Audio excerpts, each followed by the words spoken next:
Fidèles téléspectateurs, bonsoir. Bienvenue pour les informations de ce lundi 25 septembre 2023. Les sanctions prises par la CEDEAO contre le Niger consécutivement au coup d'État du 26 juillet 2023 impactent la santé de la population, notamment celle des villes frontalières comme Gaïa qui accueillent des malades aussi bien du Niger, du Nigeria et du Bénin. Au niveau des districts sanitaires, des fermetures de frontières posent de problèmes à Gaïa. Le reportage est signé Balima Brema et Lukoga.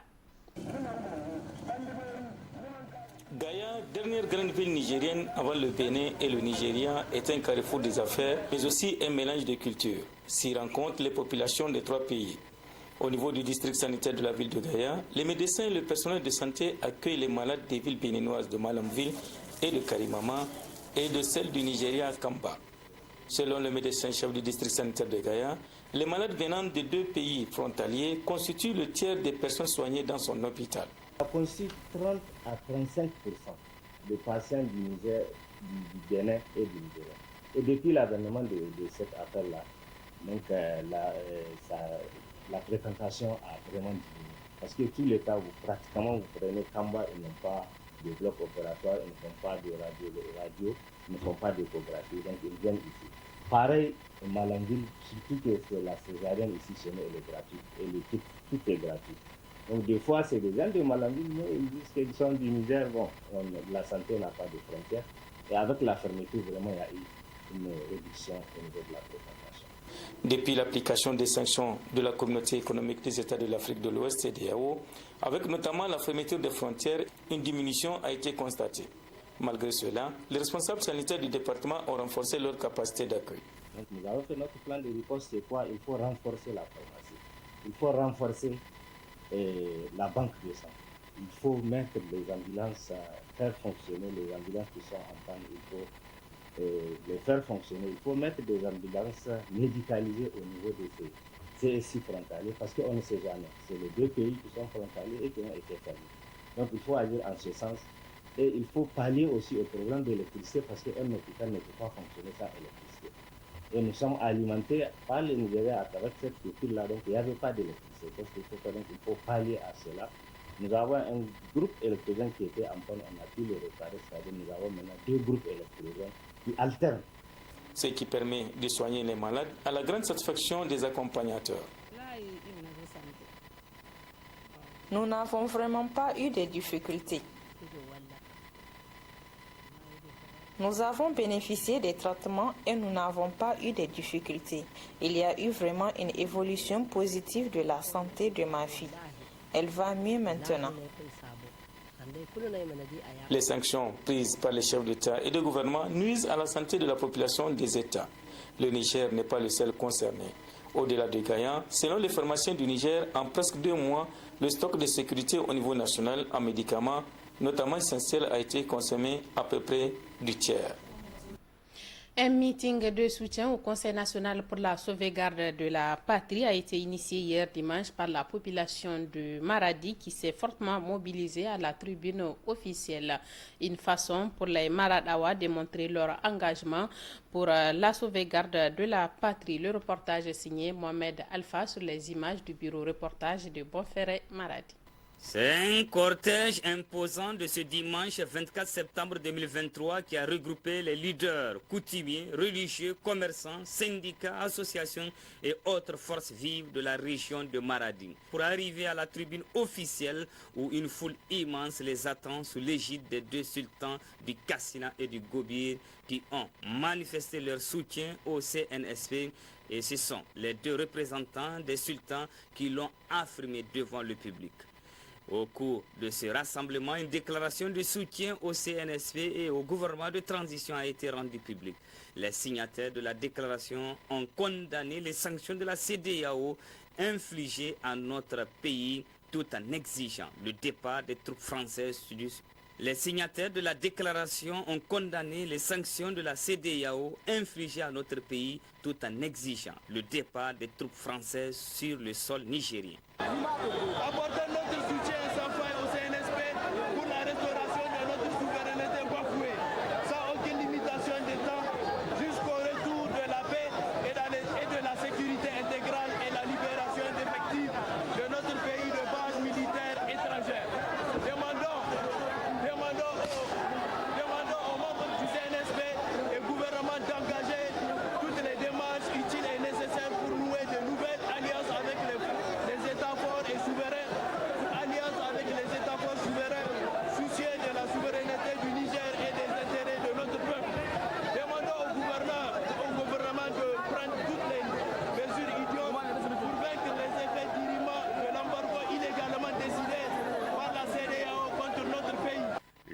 contrôleur général de police, gouverneur de Maradi, Issifou Mamman, a manifesté sa gratitude et reconnaissance à l'endroit de la population de Maradi qui ne cesse de se mobiliser pour la souveraineté du Niger.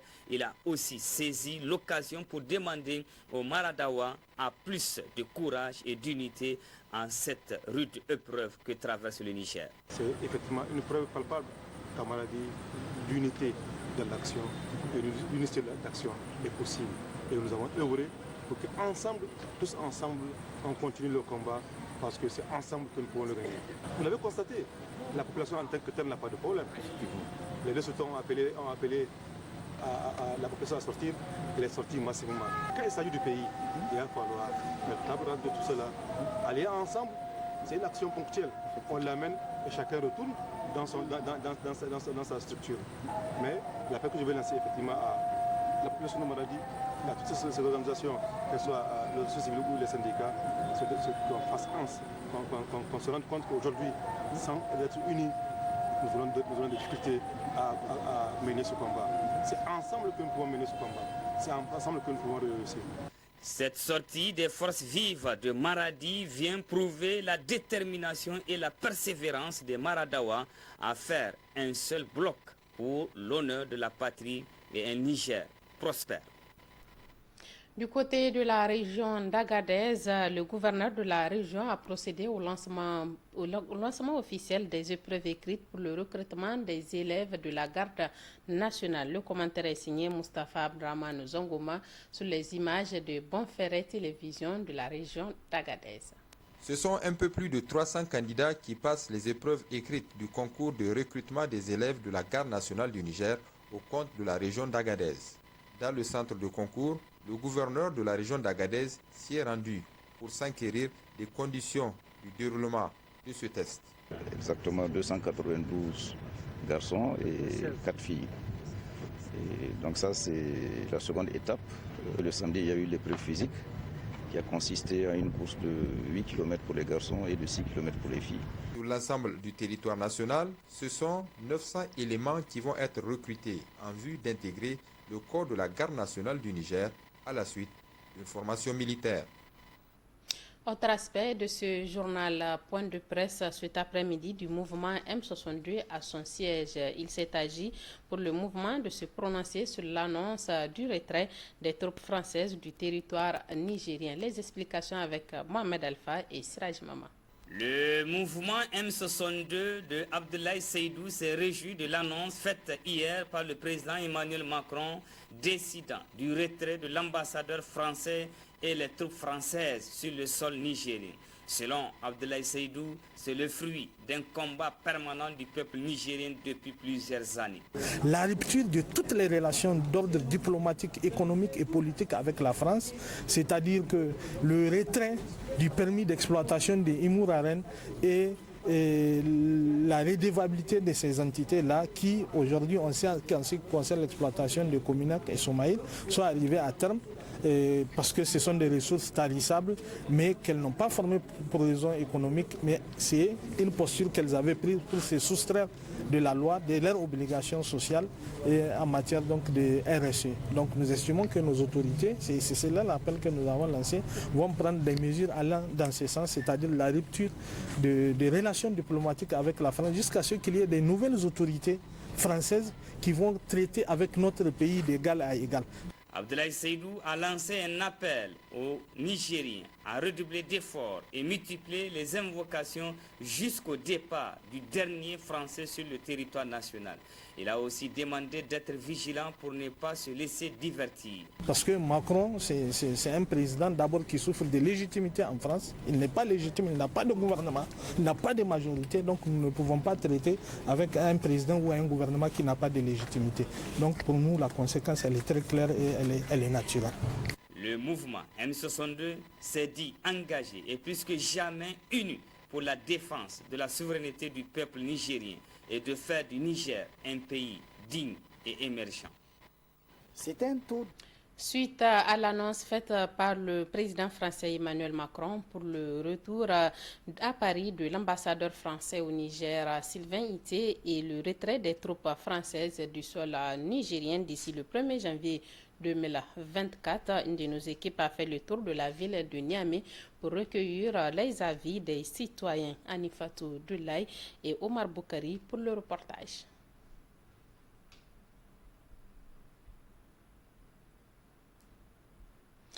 Je le disais, suite à l'annonce faite par le président français Emmanuel Macron pour le retour à Paris de l'ambassadeur français au Niger, Sylvain Ité, et le retrait des troupes françaises du sol nigérien d'ici le 1er janvier 2024, une de nos équipes a fait le tour de la ville de Niamey pour recueillir les avis des citoyens. Suivons le reportage de Anifatou Doulaye et Omar Boukari.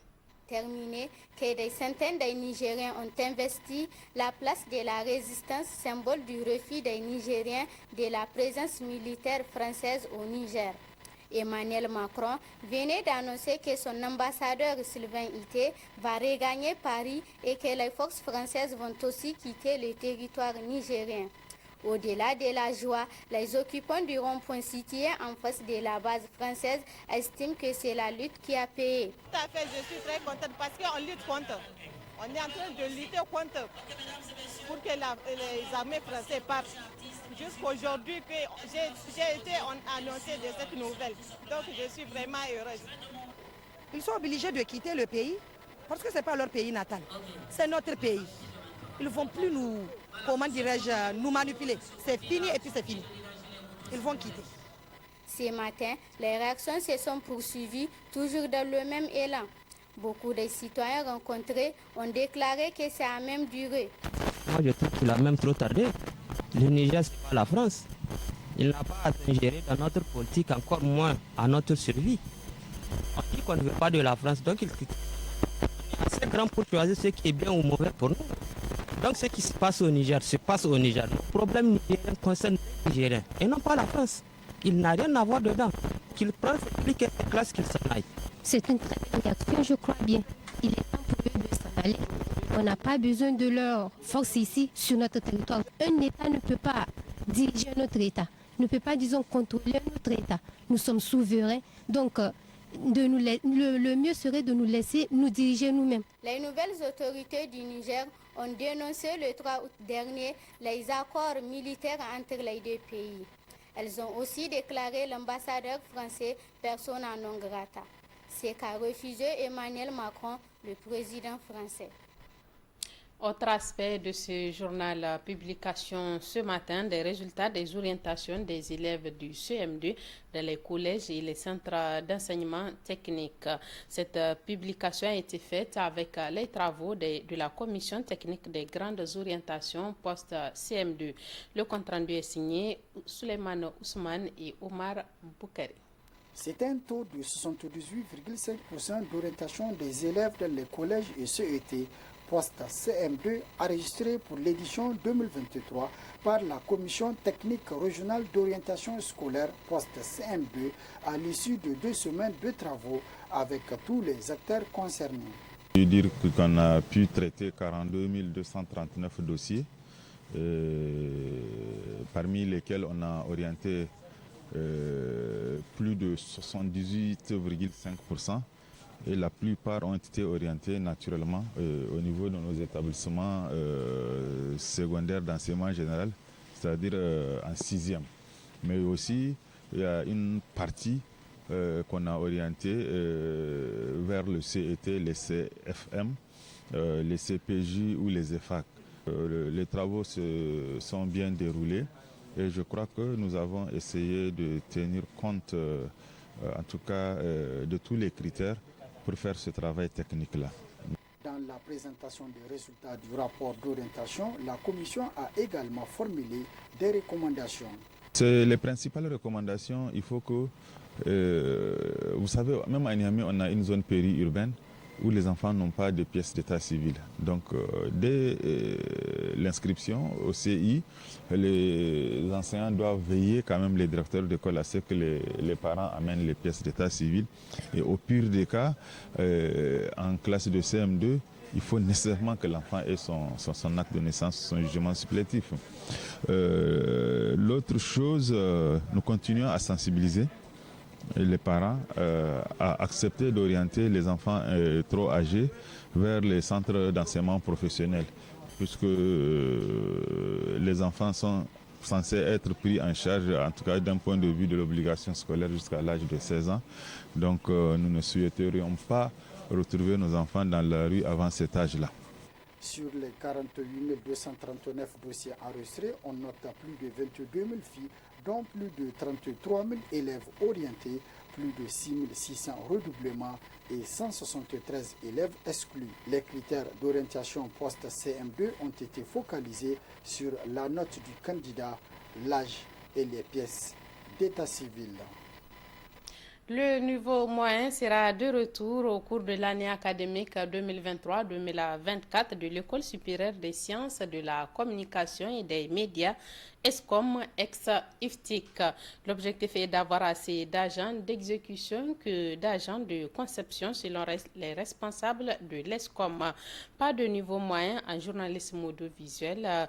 Par contre, les autres filières, elles, restent. Les explications avec Abdelaziz Mahamadou et Abdoulaye Seydou. En changeant le nom de l'IFTIC à ESCOM, École supérieure des sciences de la communication et des médias, l'administration s'est engagée dans une large réforme dans le but de redynamiser et donner à l'école tout son sens d'antan. Dans la foulée, les responsables ont annoncé la disparition progressive du niveau moyen pour laisser place au niveau supérieur. Seulement une année après, le niveau moyen est de retour à l'ESCOM ex-IFTIC. Les raisons, c'est le directeur général qui les étale ici. Les nouvelles autorités ont jugé, n'ont pas apprécié vraiment cette réforme, puisque c'est comme s'il y a eu une discrimination d'un certain nombre de citoyens qui veulent intégrer le corps des cadres de l'information et de la communication.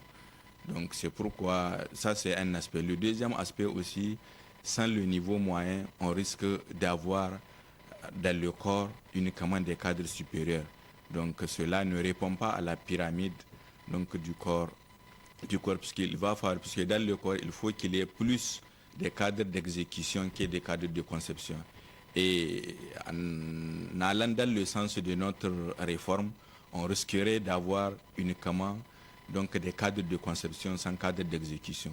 Nous les avons fait savoir que parmi les filières du niveau moyen, il y a un certain nombre de filières qu'on peut ramener, mais il y a d'autres filières vraiment qui exigent un niveau un peu élevé, tel que le journalisme quand vous prenez. Nous avons fait savoir aux autorités que vraiment avec le BPC et de maintenant, on ne peut pas former un journaliste digne de son nom. D'innovation en innovation, plusieurs filières verront le jour au cours de l'année académique 2023-2024.